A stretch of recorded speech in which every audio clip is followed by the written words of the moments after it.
National Security Minister, the Honorable Wayne Munroe, vows that if the criminal element engages in gun battles with the police, there will likely be an increase in fatal shootings. Monday night saw a victim riddled with 20 bullets. According to the minister, if a gunman were to engage any officer to that degree, it stands to reason that he or she will defend him or herself.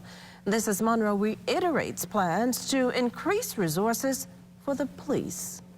I don't think any reasonable citizen should expect the police to permit themselves to be shot, killed, or injured. So if in fact you have a larger number of people engaging in that behavior, the police, we will be having resources to up saturation patrols. So if probability tells you it's more probable for one of them to come across a vehicle with armed police, as have happened with the gentleman in Golden Gate who fired on the police and was killed, the armed robber the other day who produced the gun and the police had to fatally shoot him. If you confront the police with firearms, I do not expect the officers to risk their life and limb. I expect them to protect themselves and to protect the public. And when it comes to concern over the number of police-involved shootings, he says the public should understand that police are armed to protect themselves from threats they face in the line of duty. Some of you are too young to remember that, but there used to be a debate about the police having guns at all, and then about the police having guns on Bay Street.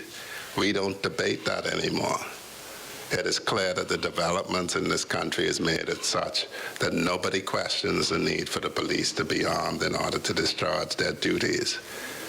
I just don't want the public, in expecting a robust police response when they get it, to then think that the police somehow should risk their lives unnecessarily. That is not something that they're called on to do.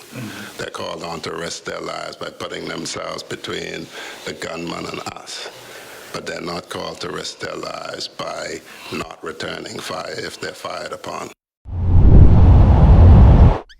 Western Air introduces new jet flight services between Nassau and Fort Lauderdale. You heard right. Western Air is now flying between Nassau and Fort Lauderdale, Florida.